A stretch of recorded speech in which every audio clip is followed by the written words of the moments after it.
La ministra de Empleo y el presidente del BBVA han entregado la 5ª edición del Premio Integra, destinado a reconocer la labor de entidades que promueven el empleo de calidad entre personas con discapacidad. Nos referimos a crear empleo donde prive la no discriminación y la igualdad de oportunidades entre todos, es decir, que la discapacidad física no sea un hándicap para nadie, ¿no?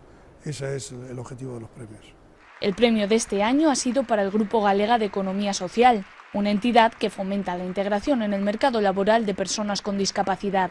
Todo el mundo tenemos unas capacidades y eso es lo que vemos en las personas y las potenciamos para que puedan, pues sobre todo, desarrollarlas y tomar decisiones sobre su propia vida.